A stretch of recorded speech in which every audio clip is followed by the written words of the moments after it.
নবনীরদনিন্দিত কান্তিধারম রসসাগর নাগর ভূপবরং। दंडवत प्रणाम।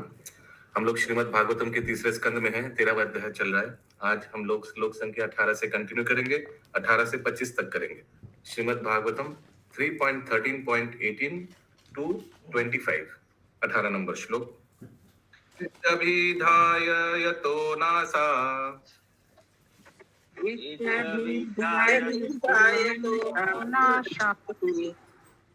विवारात् सहसा नघ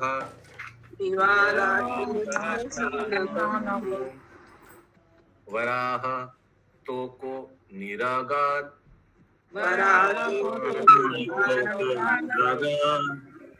अंगुष्ठा परिमानकः।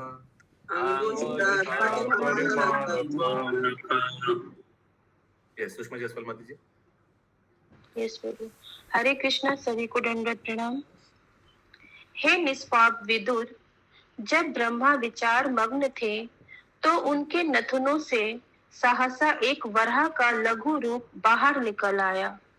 इस प्राणी की माप अंगूठे के ऊपरी हिस्से से अधिक नहीं थी। अंगूठे के ऊपरी हिस्से से अधिक नहीं थी। My goodness, so small. और कहाँ से आया? नथु ने बोला नाक, नॉस्ट्रिल, नाक का छद्र से। वरादेव की जय जय। अगला श्लोक 19 नंबर।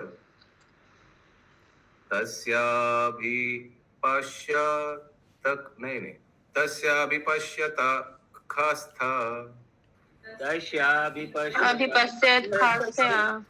शानेन किल भारत गजमात्र प्रभावृद्धे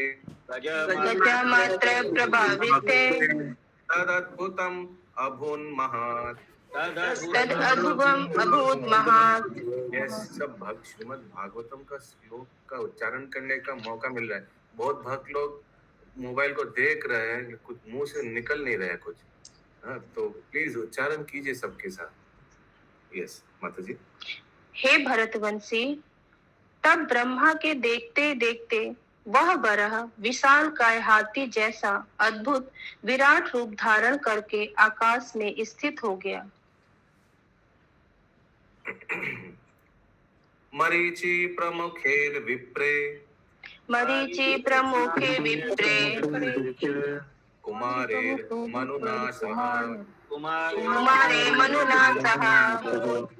दृष्ट्वा तत् सौकरं रूपं तार्कयम् आस चित्रधा।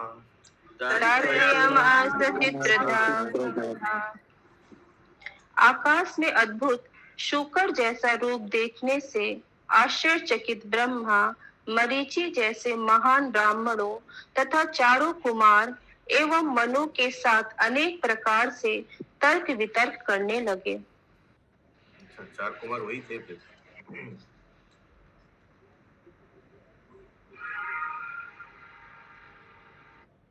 Brahma with great brahmanas like Marichi as well as the Kumaras and Manu began to argue in various ways.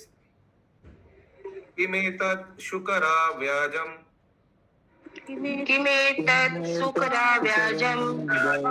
divyam avasthitam aho batascharya idam nasayame विनिष्ठितम।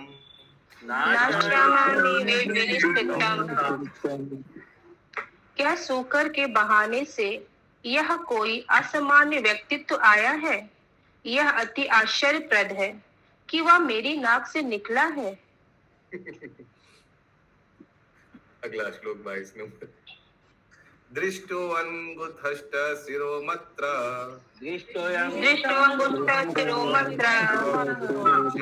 गंधाशिला समा अपि स्वेद भगवानेश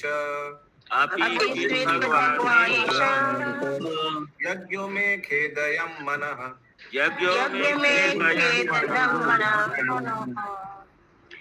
प्रारंभ में यह सूकर अंगूठे के सिरे से बड़ा ना था, किंतु क्षण भर में वह शिला के समान विशाल बन गया। मेरा मन विक्षुब्ध है, क्या वे पूर्ण पुरुषोत्तम भगवान श्री विष्णु है? तात्पर्य, चूंकि ब्रह्मा इस ब्रह्मांड के सर्वोपरि पुरुष हैं और इसके पूर्व उन्होंने ऐसा रूप नहीं देखा था, अतः वे अनुमान नहीं लगा पाए कि शूकर का प्राकट्य श्री विष्णु का अवतार था। श्री भगवान के अवतार के असामान्य लक्षण ब्रह्मा तक के मन को मोहित कर सकते हैं। The uncommon features symptomatic of the incarnations of Godhead can bewilder even the mind of Brahma.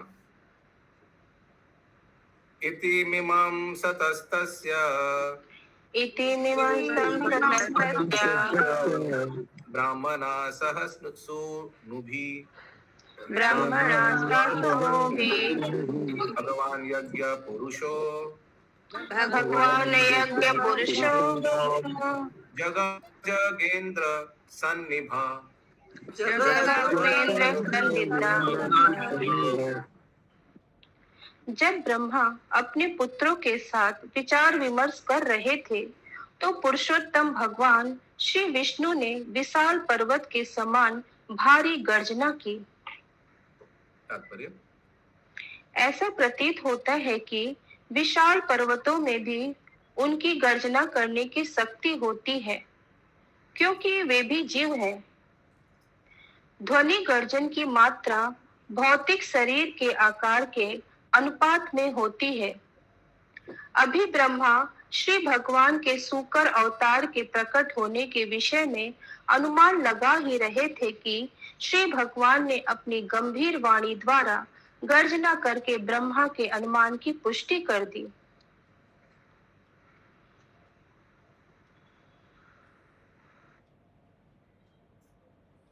While Brahma was guessing about the appearance of the Lord incarnation as a boar, the Lord confirmed Brahma's contemplation by roaring with his gorgeous voice. Brahma ji सोच रहे थे कौन है, और तो भगवान ने इस आवाज से कंफर्म किया कि ये भगवान ही होगा, इतना जोर से आवाज। तो इस तात्पर्य में और एक चीज लिखा है कि mountains also have the roaring power. पहाड़ का भी, क्योंकि हम लोग को मालूम है पहाड़ तो बाहर से वस्तु एक पहाड़ दिखता है, लेकिन अंदर में एक व्यक्ति भी है पहाड़। ठीक जैसे विवासवान सूर्यदेव है, बाहर से सूर्य एक गोला दिखता है, एक प्लेनेट है, लेकिन अंदर में जाएंगे तो एक व्यक्ति को भी देख पाएंगे। तो पहाड़ भी व्यक्तित्व है। हम लोग को मालूम है पुलस्त मुनि कैसे उस गोवर्धन जी को लेकर आए थे। किनका पुत्र था, कौन से पहाड़ का पुत्र, किनका पुत्र था गोवर्धन? द्रोण का। द्रोण। तो फिर गोवर्धन ने भी शर्त लगाए, ठीक है आप ले जा रहे, लेकिन जहां आप रखेंगे वहीं मैं बस जाऊंगा, है ना। तो इससे पता चलता है पहाड़ भी बातचीत कर सकते हैं, है ना। और तो आप लोग उदाहरण दे पाएंगे पहाड़ के बारे में, जहां पहाड़ थोड़ा कुछ एक्टिविटी किया, इससे पता चलता है पहाड़ is also a personified person. हरे कृष्णा प्रभु जी। पार्वती माता के पुत्र पिता हिमवान, हिमालय पर्वत को बोला गया ना, वो जो पिता बने। हाँ correct, very nice. Mother father of Parvati, that means व्यक्ति है पहाड़। यस महामजी माता जी। हनुमान जी भी तो पहाड़ से लेके आए थे ना वहाँ। तो हनुमान जी का कला है, पहाड़ व्यक्ति है, उससे कैसे पता चल रहा है। यस पंकज नेत्र ब्रजेश प्रभु। तो मुझे मैनाक पर्वत आता है, हनुमान जी को बोला था कि आप विश्राम कीजिए। हाँ वेरी नाइस। तो पहाड़ भी एक व्यक्ति है, कैसे बोला फिर विश्राम कीजिए। यस नंदिनी माता जी। जो महाभारत में सत्यवती होती है, उनकी जो माता होती है, रियल माता, वो एक पर्वत और नदी की पुत्री होती है। Okay very nice. तो इससे भी पता चलता है। यस हिरण्य गौरांग प्रभु। हाँ प्रभु जी, पहले हम सुना था कि वो पहाड़ का पंख रहता था, वो लोग एक जगह से दूसरा जगह चले जाते थे, तो इंद्रदेव उनको काट दिया था। अच्छा इंद्रदेव काट दिया था वज्र से, पंख वज्र से। हरे कृष्ण, वाह Yes, I've heard this. Okay, अगला श्लोक 24 नंबर. Yes, शंभू प्रभु. हरे कृष्ण प्रभु, दंडवत प्रणाम प्रभु. कोन एग्जांपल पाहरे? ठीक. ब्रह्माणाम हर्षयम आशा. ब्रह्मणं हृदयमाशा हरिष्टांश्च द्विजोत्तमम्. हरिष्टान् द्विजोत्तमान् स्वगर्जितेन काकुभा. स्वकर्तेन प्रतिश्वाना यथा विभु. प्रतिष्ठाना यथा विभु। सर्वशक्तिमान श्री भगवान ने पुनः असाधारण वाणी से ऐसी गर्जना करके ब्रह्मा तथा अन्य उच्चस्थ ब्राह्मणों को जीवंत कर दिया, जो सारी दिशाओं में गूंज उठी।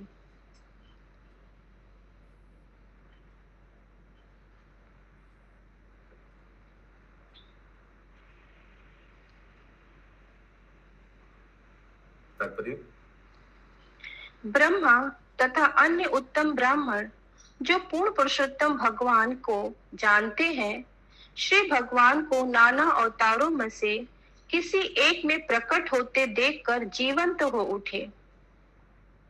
पर्वत सदृश सूकर के रूप में श्री विष्णु के अद्भुत तथा विराट अवतार के प्रकट होने पर उनमें किसी प्रकार का भय उत्पन्न नहीं हुआ। यद्यपि श्री भगवान की गूंजती वाणी कोलाहल पूर्ण थी और सभी दिशाओं में भयानक रूप से प्रतिध्वनित हुई, मानो उन असुरों के लिए खुली धमकी हो जो उनकी सर्वशक्तिमत्ता को चुनौती दे रहे हो।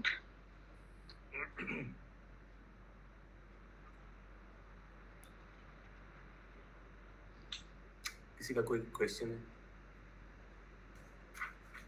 अगला श्लोक 25 नंबर. यस, पंकज प्रभु.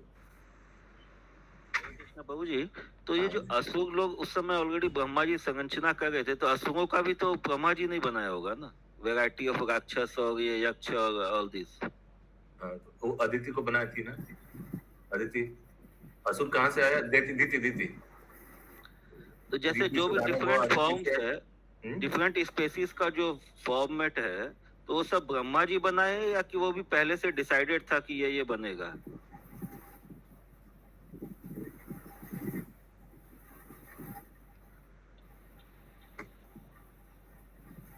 अपने अपने कॉन्शियस लेवल के ऊपर वो शरीर ग्रहण किया. जी. टाइप प्रोटोटाइप ऑफ बॉडी वो तो पहले से था या ब्रह्मा जी अपना इच्छा से बनाए? कोई नहीं, पहले से था, मालूम है, पहले से था. पहले से था. आई मीन कितना ये भी कोई बीच में कोई की क्रिएशन हो रहा है, आगे से ही था शायद. असुर लोग अपनी अपनी तपस्या करके वरदान स्वरूप अपने अपनी शक्ति अर्जित किए थे. ओके.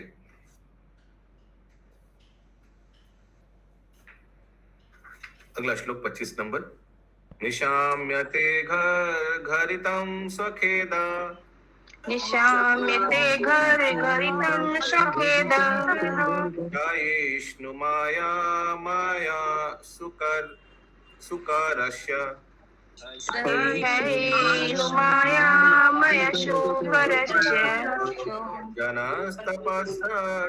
जनस्तपस्सनिवासिनस्ते.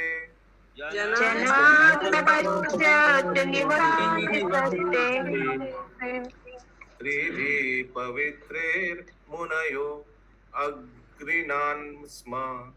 त्रिभिः पवित्रे मुनयान् अग्रितान् स्म. जब जन लोक, तप लोक तथा सत्य लोक के निवासी महर्षियों तथा चिंतकों ने भगवान शुकर की कोलाहल पूर्ण वाणी सुनी, जो सर्व कृपालु श्री भगवान की सर्व कल्याणमय ध्वनि थी, तो उन्होंने तीनों वेदों से शुभ मंत्रों का उच्चारण किया. जनलोक, तपलोक, सत्यलोक. तात्पर्य, इस श्लोक में माया में शब्द अत्यंत सार्थक है। माया का अर्थ है कृपा, विशेष ज्ञान तथा मोह। इसीलिए भगवान शुकर सर्वस्व है। वे दयालु है, वे समस्त ज्ञान है और वे मोह भी है। हरे कृष्ण।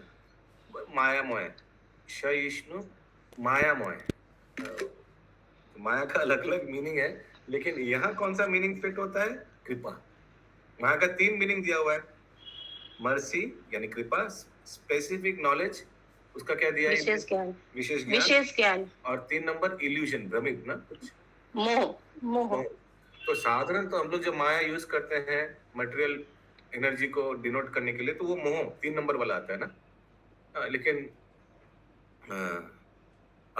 हम लोग बोलते ना कभी, भगवान की माया, इसका मतलब क्या? भगवान माया में है या कुछ नहीं? भगवान का क्या कृपा है, ऐसे बोलते ना कभी कभी हम लोग। देखो भगवान की माया। आगे, माँ भी माया में रहती है प्रभु।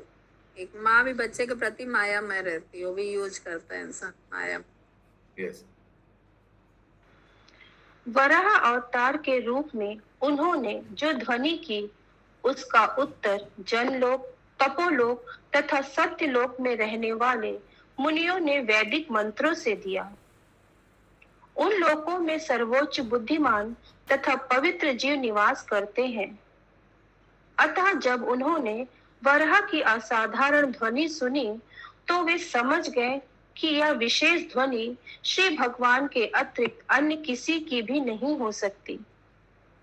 इसीलिए उन्होंने वैदिक मंत्रों से श्री भगवान की प्रार्थना करते हुए उसका उत्तर दिया।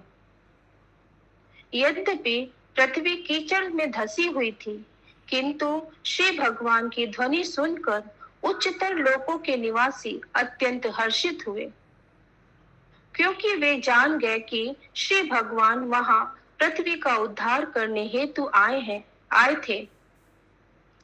अतएव ब्रह्मा तथा सारे साधुगण यथा भृगु, ब्रह्मा के अन्य पुत्र तथा विद्वान ब्राह्मण जीवंत हो उठे और उन्होंने मिलकर वैदिक मंत्रों की दिव्य ध्वनि से श्री भगवान की प्रशंसा करने में उनका साथ दिया। सबसे महत्वपूर्ण मंत्र बृहद नारदीय पुराण का मंत्र है, हरे कृष्णा कृष्णा कृष्णा हरे हरे, हरे राम राम राम हरे हरे, हरे कृष्णा। हरे कृष्णा वेरी इंपॉर्टेंट है। बृहद नारदीय पुराण में ये है मंत्र। पहला बार पता चला प्रभु।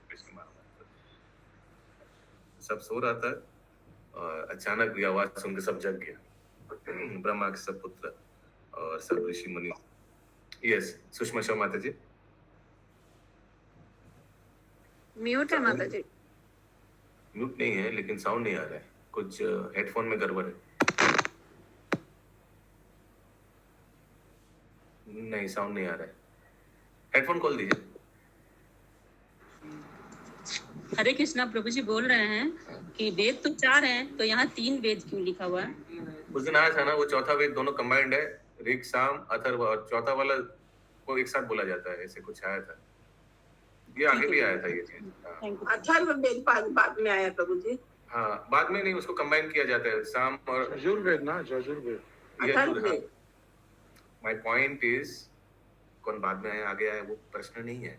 3 कैसे हो गया, 4 है, तो वो चौथा वाला थर्ड के साथ कंबाइन किया, एक साथ बोला जाता है। ठीक है। यस, विनीता माता जी। हरे कृष्ण प्रभु जी, दंडवत प्रणाम। प्रभु जी, यहाँ जो ब्रह्मा तथा सारे साधुगण तथा भृगु, ब्रह्मा के अन्य पुत्र तथा विद्वान ब्राह्मण जीवंत हो उठे, ये जीवंत हो उठे का मतलब क्या हुआ? आगे भी आया? नहीं, मैंने ऐसा नहीं कि मृत्यु से जीवंत हो उठने, मैंने सोचा, आई डोंट नो क्या कर रहा था, बट हो सकता है कि थोड़ा जब करते करते हम लोग भी थोड़ा कभी कभी अचानक कुछ आवाज आ गई, हरे कृष्णा, तो हम लोग हरे कृष्णा, वैसे कुछ हो गया। उनको जान आ गई, कहने का मतलब। तो इसमें डिटेल नहीं दिया हुआ है, तो ये हम अपना बुद्धि लगा रहे हैं। ठीक है। ये तीनों लोग में प्रभु जी, जन लोग, तब लोग, सत्य लोग, मुनि लोग ही रहते हैं। सिर्फ मुनि लोग कहाँ लिखा है? मुनि लोग रहते हैं, यहाँ पे लिखा है ना। जन लोग तपलोक सत्यलोक में रहने वाले मुनियों ने वैदिक मंत्रों से रहने वाले मुनियों मीन्स बहुत लोग रहते हैं और भी अलग कैटेगरी होगा, इनमें से मुनि भी है, उन लोग जग गया। ठीक है, इसमें तो लिखा है कि उस लोकों में सर्वोच्च बुद्धिमान तथा पवित्र जी निवास करते हैं। ऊंचे प्लेनेट है, प्रमोशन होता है तो वहां पर चले जाते हैं। जो लोग भोगी है और भक्त हैं उन लोग के लिए क्या है? स्वर्ग लोक। जिन लोग योगी है और भक्त हैं उन लोग के लिए शायद महर लोक होगा, जनलोक होगा, और जो लोग तपस्वी हैं और भक्त हैं उन लोग के लिए तपलोक होगा, ऐसा कुछ।